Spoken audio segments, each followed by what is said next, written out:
मध्य प्रदेश के चिकित्सा शिक्षा मंत्री विश्वास सारंग ने एक बार फिर विपक्ष कांग्रेस पर निशाना साधा है। चिकित्सा शिक्षा मंत्री ने कहा कि कंगना रनौत के मामले पर बोलते हुए कहा कि महिलाओं का अपमान करना कांग्रेस का इतिहास रहा है। चाहे बात फिर मध्य प्रदेश की हो या दिल्ली की, कांग्रेस नेताओं ने हमेशा महिलाओं का अपमान किया है। कांग्रेस का इतिहास रहा है, वो हर समय महिलाओं की बेइज्जती करते हैं, अमर्यादित भाषा बोलते हैं। और ये इतिहास कांग्रेस का दिल्ली से लेकर भोपाल तक चलता आ रहा है। चाहे नैना साहनी मामला हो, चाहे सरला मिश्रा का मामला हो, लगातार कांग्रेस ने महिलाओं पर उत्पीड़न किया है। हर महिला के प्रति अमर्यादित भाषा का प्रयोग करना ये कांग्रेस की परिणति है। और क्यों ना हो, जिस कांग्रेस में विलायत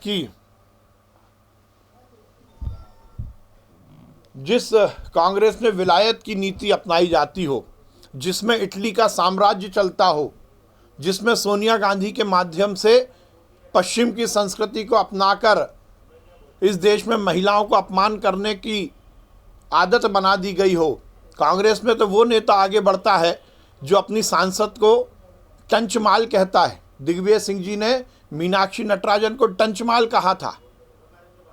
कमलनाथ जी ने उनकी ही सरकार में मंत्री रही इमरती देवी को आइटम गर्ल कहा था। उस कांग्रेस से आप क्या अपेक्षा कर सकते हो? वो कांग्रेस लगातार महिलाओं का अपमान करती रही है। ये बहुत ही शर्मनाक है। और जिस प्रकार से कंगना रनावत जी के खिलाफ कांग्रेस के नेता ने टिप्पणी की है, निश्चित रूप से उनके खिलाफ कार्रवाई होनी चाहिए। मुख्यमंत्री ने पश्चिम बंगाल की जिम्मेदारी दी है, लेकिन ये कुछ कर नहीं पाएंगे। अब कांग्रेस यदि के नेता भविष्य वक्ता हो गए हैं तो मैं उनको कुछ कहना नहीं चाहता हूं, परंतु ये सुनिश्चित है कि अब ममता का बिस्तर बनने वाला है।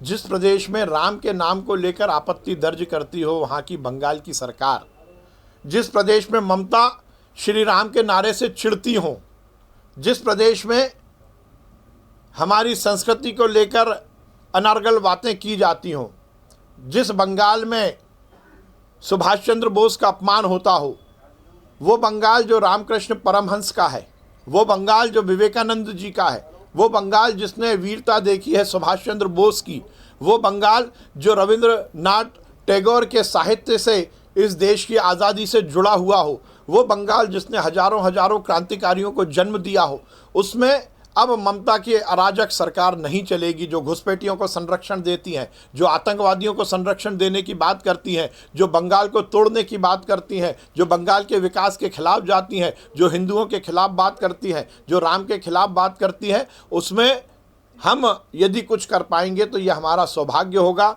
इसलिए कांग्रेस फिक्र ना करे, हम जाए ना जाएं, अब ममता जरूर बंगाल से चली जाएंगी। कि मध्य प्रदेश में वो गुलामी के परिचायक जो हमें गुलामी की याद दिलाते हैं, चाहे वो हलाली डैम हो, हबीबगंज स्टेशन हो, लाल घाटी हो, नर्मदा होशंगाबाद हो, इन सब के नाम बदले जाने चाहिए। और मैं माननीय मुख्यमंत्री जी को बहुत बधाई देता हूं कि उन्होंने होशंगाबाद का नाम बदलकर नर्मदापुरम करने का निर्णय लिया है। मध्य प्रदेश में की सरकार अब जो हमारे मध्य प्रदेश में गुलामी के परिचायक नाम हैं उनको परिवर्तित करेगी। इस देश की संस्कृति को सहेज कर रखना हम सबकी जिम्मेदारी है। इसलिए संस्कृति से जुड़े हुए, हमारी सांस्कृतिक धरोहर से जुड़े हुए नाम ही अब मध्य प्रदेश में लागू किए जाएंगे। सबसे अलग हटके क्या पहले से हम कहते आए हैं कि कोरोना अभी ख़त्म नहीं हुआ है, इसीलिए प्रधानमंत्री जी ने कहा है कि दवाई भी और कड़ाई भी। हमें निश्चित रूप से अनुशासन का पालन करना चाहिए, जो गाइडलाइन है उसका पालन करते हुए मास्क लगाना चाहिए, सोशल डिस्टेंसिंग का ध्यान रखना चाहिए और अनुशासन के साथ कोरोना से लड़ाई लड़नी चाहिए। इस देश के प्रधानमंत्री नरेंद्र मोदी जी के नेतृत्व में इस देश के वैज्ञानिकों ने वैक्सीन बना ली, पर वैक्सीनेशन के 45 दिन तक तो वैक्सीन जिसको लगी है उसको भी कोरोना का खतरा है। इसलिए जब तक वैक्सीन के 45 दिन नहीं हो जाएं, पूरा वैक्सीनेशन नहीं हो जाए, दोनों डोज का पूरे देश में वैक्सीनेशन समाप्त ना हो जाए, तब तक तो कोरोना का डर है ही। इसलिए हमें सबको पूरी तरह से अनुशासन का, गाइडलाइन का पालन करना चाहिए। जो प्रोटोकॉल हैं कोरोना के, उन सबके पालन करना चाहिए। कांग्रेस ने आरोप